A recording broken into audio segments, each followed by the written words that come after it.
संभालने के लिए लगातार काम करते रहे। इससे जिले में अन्य लोगों का हौसला भी बढ़ा और आपसे प्रेरणा भी मिली। बहुत से ऐसे हैं जो कई कई दिनों तक घर नहीं जा पाए, अपने घर वालों से नहीं मिल पाए। कई लोगों ने अपने परिवार के अहम सदस्यों, अपने करीबियों को खोया भी है। इस मुश्किल के बीच आपने अपने कर्तव्य को सर्वोच्च प्राथमिकता दी है। अभी आपसे मैं कई साथियों से अपने अनुभव सुनने का मुझे अवसर मिला। वैसे मेरे सामने काफी लोग हैं, लेकिन हर एक को तो संभव नहीं हुआ है। लेकिन हर एक के पास कुछ न कुछ नया था, कुछ न कुछ इनोवेटिव था और अपने तरीके से रास्ते खोजे थे। और सफलता के लिए यही सबसे बड़ा काम का होता है कि आप मूलभूत विचार को कितना लोकलाइज बना करके, सेट करके उसका उपयोग करते हैं। कई अच्छे इनोवेटिव प्रयास है। जिन लोगों का आज बात करने का मौका नहीं मिला है, उनके पास भी बहुत कुछ होगा। मेरा आप सबसे आग्रह है कि आप बिना संकोच, आपको लगता है कि जो चीज आपने अच्छी की है, अच्छे ढंग से की है, वो मुझे जरूर भेजिए लिख करके, मेरे तक पहुंचाइए और मैं इसका अन्य जिलों में उपयोग कैसे हो इसकी जरूर चिंता करूंगा। क्योंकि आपकी मेहनत, आपके इनोवेशंस ये देश के भी काम आने चाहिए। और मुझे विश्वास है आज जितनी बातें मेरे सामने आई, ऐसी बहुत सी बातें हैं जो हमें काम आएगी। और इसलिए मैं आपसे इंतजार करूंगा कि आप अपनी कुछ चीजें जरूर मेरे से शेयर करिए। आपके हर प्रयास की मैं भूरी भूरी प्रशंसा करता हूं, सराहना करता हूं। साथियों, हमारे देश में जितने जिले हैं उतनी ही अलग अलग चुनौतियां भी हैं। एक तरह से हर जिले के अपने अलग चैलेंजेस हैं। आप अपने जिले के चैलेंजेस को बहुत बेहतर तरीके से समझते हैं और इसलिए जब आपका जिला अगर जीतता है तो मतलब देश जीतता है। जब आपका जिला कोरोना को हराता है तो देश कोरोना को हराता है। और इसलिए जिले का मिजाज, गांव गांव में एक मैसेज कि मेरा गांव मैं कोरोना मुक्त रखूंगा, मेरे गांव में मैं कोरोना को प्रवेश नहीं करने दूंगा, ये गांव के लोग संकल्प लें। और गांव के लोग जिस प्रकार से व्यवस्थाएं करते हैं, मैं तो हैरान था। पिछले बार जबकि ये कालखंड था और पता नहीं था कि इस स्थिति में कैसे करना, फिर भी हमने गांव में एग्रीकल्चर सेक्टर के लिए कोई लॉकडाउन नहीं लगाया था। और मजा यह है कि खेतों में गांव के लोग काम करते थे तो खेत में भी सोशल डिस्टेंसिंग के साथ खेती के काम शुरू किए थे। पिछली बार आपको याद होगा। मतलब हमारे गांव कितनी तेजी से संदेश को पकड़ भी लेते हैं और अपनी जरूरत के हिसाब से उसको मॉडिफाई करके पक्का कर लेते हैं। गांव की ये ताकत है। मैंने देखा है आज भी कई गांवों ने अपने यहाँ आना जाना सब बहुत अच्छे ढंग से मैनेज किया है। गांव की जरूरत के लिए एक या दो लोग बाहर जाते हैं, चीजें लेकर के आते हैं, गांव में बांट देते हैं। और गांव में से कोई मेहमान भी आए तो उसको पहले बाहर रखते हैं। गांव की अपनी एक ताकत होती है, उस ताकत का अपना एक उपयोग होता है। और मैं साथियों कहना चाहूंगा कि कोरोना के खिलाफ इस युद्ध में आप सब लोग एक बहुत महत्वपूर्ण भूमिका में हैं। आप एक तरह से इस युद्ध के फील्ड कमांडर हैं। जैसा कि किसी भी युद्ध में होता है, फील्ड कमांडर बड़ी योजना को मूर्त रूप देता है, जमीन पर उस लड़ाई को लड़ता है, परिस्थिति के अनुसार निर्णय लेता है। आप सब भारत की इस लड़ाई के महत्वपूर्ण फील्ड कमांडर्स के रूप में आज नेतृत्व संभाल रहे हैं और इस वायरस के खिलाफ हमारे हथियार क्या है? हमारे हथियार हैं local containment zones, aggressive testing और लोगों तक सही और पूरी जानकारी। हॉस्पिटल्स में कितने बेड्स उपलब्ध हैं, कहां उपलब्ध हैं, ये जानकारी आसानी से उपलब्ध होने पर लोगों की सहूलियत बढ़ती है। इसी तरह काला बाजारी पर लगाम हो, ऐसे लोगों पर सख्त कार्रवाई हो या फ्रंटलाइन वर्कर्स का मोरल हाई रखकर उन्हें मोबिलाइज करना हो। एक फील्ड कमांडर के रूप में आपके प्रयास पूरे जिले को मजबूती देते हैं। फ्रंटलाइन वर्कर्स को आपके कंडक्ट और एक्शन से हमेशा प्रेरणा मिलती है, उनका भरोसा और बढ़ता है। मैं आपसे एक और बात कहना चाहूंगा। अब इसलिए अगर आपको कहीं लगता है कि सरकार द्वारा बनाई पॉलिसी में जिला स्तर पर किसी इनोवेशन की जरूरत है, उस इनोवेशन में से पॉलिसी को ताकत मिलेगी, तो मेरा आपको खुली छूट है, आप जरूर कीजिए। अगर ये इनोवेशन आपके जिले की स्थानीय जरूरतों के हिसाब से है तो उसे उसी हिसाब में करिए। अगर आपको लगता है कि आपने जो इनोवेशन किया है वो पूरे प्रदेश के लिए या पूरे देश के लिए बेनिफिशियल है तो उसे सरकार तक भी पहुंचाइए। अगर आपको अपने अनुभवों से तेजी से बदलती परिस्थितियों के हिसाब से पॉलिसीज में किसी सुधार की जरूरत लगती है तो उसका भी फीडबैक जरूर पहुंचाइए, बिना संकोच पहुंचाइए।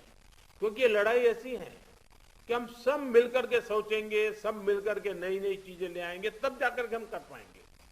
साथियों, आपके जिले की सफलता बाकी जिलों के लिए एक उदाहरण बन सकती है, उनकी भी मदद कर सकती है। कोरोना से निपटने के लिए जो भी बेस्ट प्रैक्टिसेस हैं उनको भी हमें एडॉप्ट करते चलना है। आपके बहुत से साथी ऐसे जिलों में होंगे जहां कोरोना संक्रमण पीक पर पहुंचने के बाद अब कम हो रहा है। उनके अनुभवों से सीखकर आप अपने जिलों में अपनी रणनीति को और मजबूत करते रहेंगे तो कोरोना के खिलाफ लड़ाई और आसान होगी। साथियों, इस समय कई राज्यों में कोरोना संक्रमण के आंकड़े कम हो रहे हैं, कई राज्यों में बढ़ भी रहे हैं। कम होते आंकड़ों के बीच हमें ज्यादा सतर्क रहने की जरूरत है। बीते एक साल में करीब करीब हर मीटिंग में मेरा यही आग्रह रहा है कि हमारी लड़ाई एक जीवन बचाने की है, एक एक जीवन बचाने की है। हमारी जिम्मेदारी संक्रमण को फैलने से रोकने की भी है और ये तभी संभव है जब हमें संक्रमण की स्केल की सही जानकारी होगी। टेस्टिंग, ट्रैकिंग, आइसोलेशन, ट्रीटमेंट और कोविड एप्रोप्रिएट बिहेवियर, इस पर लगातार बल देने रहना जरूरी है। कोरोना की इस दूसरी वेव में अभी ग्रामीण और दुर्गम क्षेत्रों में हमें बहुत ध्यान देना है। इसमें फील्ड में बिताया हुआ आप सभी का अनुभव और आपकी कुशलता ये बहुत काम आने वाली है। हमें गांव-गांव में जागरूकता भी बढ़ानी है और उन्हें कोविड के इलाज की सुविधाओं से भी जोड़ना है। बढ़ते हुए केसों के और संसाधनों की सीमाओं के बीच लोगों की अपेक्षाओं को उचित समाधान देना हमारी सबसे बड़ी प्राथमिकता है। सारी चुनौतियों के बीच समाज के सबसे निचले छोर पर खड़े व्यक्ति का चेहरा ध्यान में रखते हुए हमें काम करना है। उसका कष्ट दूर हो, उसको मदद मिले, हमें ऐसी व्यवस्थाओं को और मजबूत करना है। इस बहुत बड़े वर्ग तक जब प्रशासन का एक भी व्यक्ति पहुंचता है तो या उससे संपर्क करता है, उसकी बात सुनता है, तो उससे बहुत बड़ा विश्वास जगता है। बीमारी से लड़ने की उसकी ताकत कई गुना बढ़ जाती है। जैसे हम देखते हैं, जब होम आइसोलेशन में रह रहे परिवार के पास प्रशासन के लोग ऑक्सीमीटर लेकर जाते हैं, दवाएं लेकर जाते हैं, तो उसकी खोज खबर लेते हैं, तो उस परिवार को संबल मिलता है कि हम अकेले नहीं हैं। साथियों, कोविड के अलावा आपको अपने जिले के हर एक नागरिक की ईज ऑफ लिविंग का भी ध्यान रखना है। हमें संक्रमण को भी रोकना है और दैनिक जीवन से जुड़ी जरूरी सप्लाई को भी बेरोक टोक चलाना है। इसलिए स्थानीय स्तर पर कंटेनमेंट के लिए जो भी गाइडलाइंस जारी की गई है, उनका पालन कराते समय इस पर भी गौर करना है कि गरीब को परेशानी कम से कम हो, किसी भी नागरिक को परेशानी ना हो। साथियों, पीएम केयर्स के माध्यम से देश के हर जिले के अस्पतालों में ऑक्सीजन प्लांट लगाने पर तेजी से काम किया जा रहा है। कई अस्पतालों में ये प्लांट काम करना शुरू भी कर दिया। जैसे अभी चंडीगढ़ का हमने सुना, कितना बेनिफिट हुआ उनको। और इसलिए आपसे मेरा आग्रह है कि जिस भी जिलों को ये प्लांट अलॉट होने वाले हैं, वहां हर जरूरी तैयारी पहले से पूरी होने पर ऑक्सीजन प्लांट और तेजी से सेटअप हो जाएंगे। अस्पतालों में ऑक्सीजन मॉनिटरिंग कमेटी जितना सही काम करेगी, उतना ही ऑक्सीजन का सही इस्तेमाल हो पाएगा। साथियों, टीकाकरण कोविड से लड़ाई का एक सशक्त माध्यम है। इसलिए इससे जुड़े हर भ्रम को हमें मिलकर के उसको निरस्त करना है। कोरोना के टीके की सप्लाई को बहुत बड़े स्तर पर बढ़ाने के निरंतर प्रयास किए जा रहे हैं। वैक्सीनेशन के लेकर व्यवस्थाओं और प्रक्रियाओं को हेल्थ मिनिस्ट्री लगातार स्ट्रीमलाइन कर रही है। कोशिश ये है कि अगले 15 दिन का शेड्यूल राज्यों को एडवांस में मिल जाए।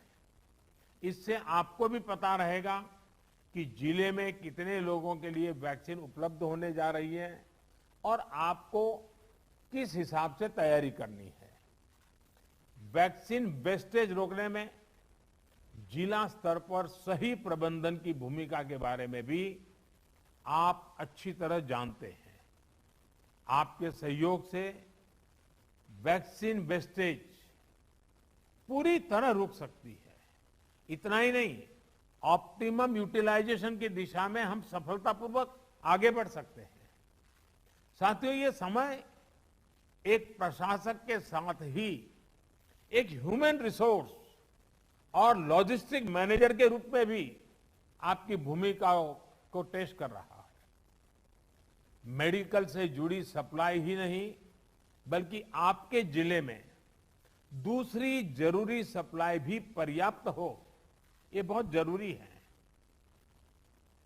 बरसात के मौसम में हम सब जानते हैं कि आप जो रोजमर्रा सरकार के कामों में जुड़े होते हैं, लेकिन जैसे ही जून महीना सामने आना शुरू होता है, आपका ध्यान मौसम, बारिश क्या हो सकता है, क्या कर, उसमें जाता ही है। काफी आपको अटेंशन देना पड़ता है। और इस बार भी बारिश अब शुरू होने जा रही है, तो स्वाभाविक आपको बरसात के मौसम की जो चुनौतियां हैं, जो एक्स्ट्रा आपके लिए बर्डन भी होती हैं, जिम्मेवारी भी होती हैं, और इसलिए आपको बहुत तेजी से अपनी जरूरतों को मैप करना है और जरूरी प्रबंध करना है। अब कई बार तेज बारिश के कारण बिजली चली जाती है और कहीं अस्पताल में बिजली चली गई तो बहुत बड़ा संकट हो जाएगा ऐसे समय। तो ये चीजें अभी से हमको सोचनी पड़ेगी। चुनौती बड़ी है, लेकिन हमारा हौसला उससे भी बड़ा है और हमारा रिस्पांस न भूतो न भविष्यति, ऐसा ही होना चाहिए। इसी हौसले और संकलन के साथ, इसी इरादे और संकल्प के साथ हम देश को इस संकट से बाहर निकालेंगे। अभी कोरोना के खिलाफ आपको जो अनुभव मिलेंगे, वो भविष्य में भी आपके भी और देश के भी बहुत काम आने वाले हैं। इन अनुभवों का सही इस्तेमाल करके आप आगे भी देश की बड़ी सेवा कर सकते हैं। मुझे विश्वास है कि आपके सहयोग से, आपके कुशल नेतृत्व से, आपके कुशल प्रबंधन से भारत कोरोना के खिलाफ इस लड़ाई में मजबूती से आगे बढ़ेगा। मुझे खुशी है कि आज सभी जो राज्य इस मीटिंग में हैं, उनके सभी माननीय मुख्यमंत्रियों ने भी समय निकाला। जब कार्यक्रम की रचना कर रहे थे, तब लग रहा था कि मुख्यमंत्रियों का समय इसमें व्यस्त करने की जरूरत नहीं है, क्योंकि जिले के लोगों से बात करना है, वो तो जानते ही थे।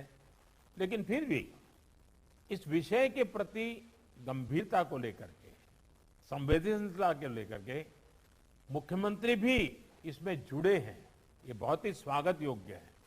मैं सभी आदरणीय मुख्यमंत्रियों का भी हृदय से आभार व्यक्त करता हूं और मुख्यमंत्री जी के मार्गदर्शन में आपकी जिले की सारी टीमें एक विश्वास के साथ, संकल्प के साथ एक एक गांव को कोरोना से बचाना है, इस मंत्र को लेकर के आप आगे बढ़ें और तेजी से रिकवरी रेट बढ़े,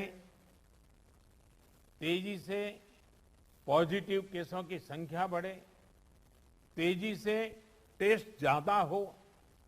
इन सभी बातों पर बल देते हुए हम सफलता की दिशा में